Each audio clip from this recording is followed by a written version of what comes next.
My name is Norin Rad, orphan son of Zenla. Though I have been known by many names, to some I am a noble light in the great unending darkness, a defender of the helpless, avenger to those who are lost. I am known by many universe-wide as the Silver Surfer, the sentinel of the spaceways. Today on the Comic Book Report, Silver Surfer Black. Stick around and check it out.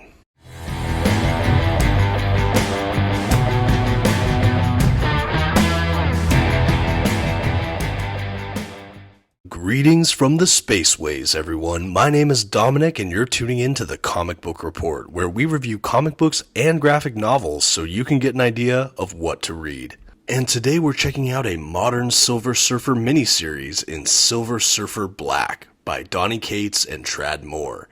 And suffice it to say, this one is a trip, so buckle in and let's get started. First, here's some quick facts about today's collection.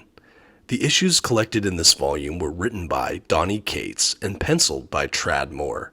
The issues collected were first published by Marvel Comics beginning in 2019. The volume itself collects Silver Surfer Black issues 1 through 5, and the trade paperback itself comes in at 120 pages. At this time, I'd like to issue a brief spoiler warning. I will be flipping through the contents of this volume and commenting on plot points throughout. You've been advised. Okay, and here's our first look at that trade paperback volume. This is Silver Surfer Black. You should know that this is a standard size trade paperback with glossy pages. I am aware that there was another paperback issued for this title that was the Treasury Edition. That was a overlong, non-standard size format, presumably to showcase the art better. I did not get that edition. This is just the standard size trade paperback.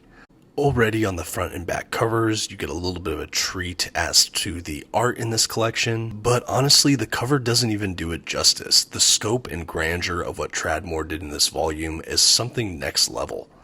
So without further ado, let's go ahead and jump into the collection proper. And I did want to take a moment just to note how I discovered Silver Surfer Black. I was a little bit late to the party. As you know, with 2019, this is still a very modern title. I came across it when I discovered Donny Cates from The King in Black. He was a name that was popular kind of everywhere I was looking for his Venom run and other runs as well. So Cates was very much on my radar. And for fans of my channel, you might remember that I also recently really got into the classic Silver Surfer.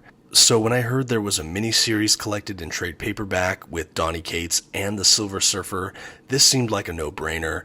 I also really liked Silver Surfer's appearance in The King in Black, which I also reviewed for my channel. So naturally, I thought this would be an absolute slam dunk for me, and I was eager to go ahead and jump in. I think right away, it's fair to say I was almost assaulted by the kaleidoscopic, acid-trippy nature to the artwork I found in Silver Surfer Black. And that sounds aggressive because that's how I felt when I read the first few pages of this book.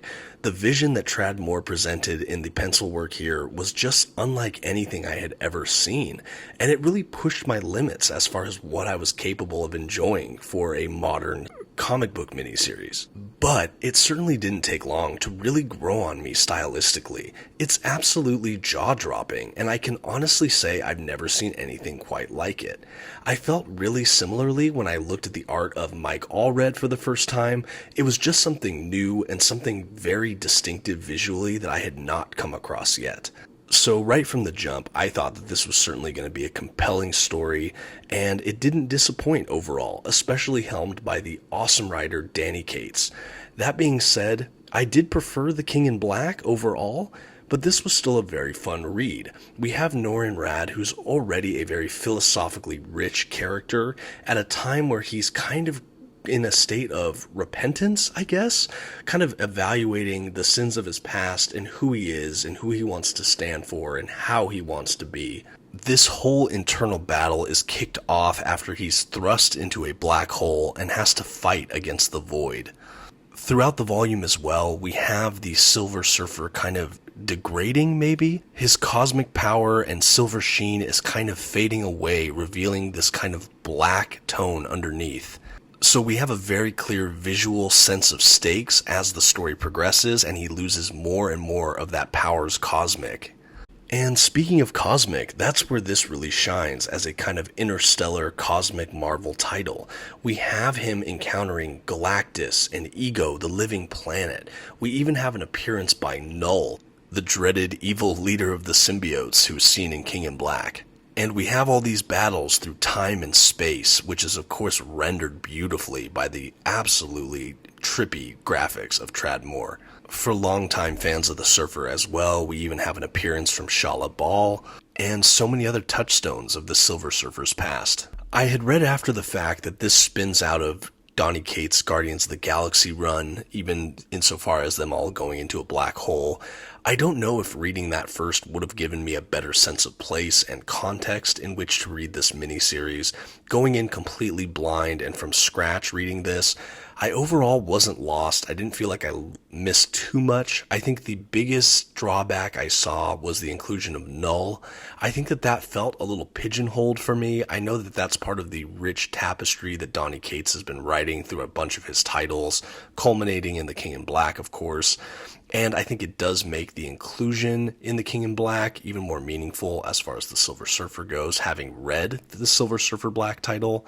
But just reading this on its own, I think I was a little bit jarred when I saw him encounter that. It felt like out of left field. But that being said, it was still a great sequence and a great part of the narrative we got in Silver Surfer Black. One of the things I really appreciate about what Cates did in Silver Surfer Black here is really how he explored the character of Norrin Radd and had him kind of introspectively figure out what he stood for and what his ultimate consequence to the universe would be and his role in it, if he could make up for or move on past the sins of his past. I think that all of this kind of introspection, all this deep philosophical musings and character work really are a great representation of the Silver Surfer in general. I think that that's something that has always been strong in this character all the way back to Stan Lee's days. We have this kind of pining, internalized, almost tormented figure.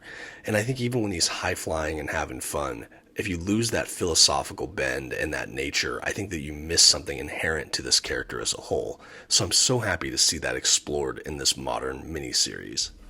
I do think that this title could have the potential to be alienating to some readers, especially those that prefer a more grounded comic book experience or more street level or more realistic kind of storytelling. This is not that. This is such a departure from so much that I've seen.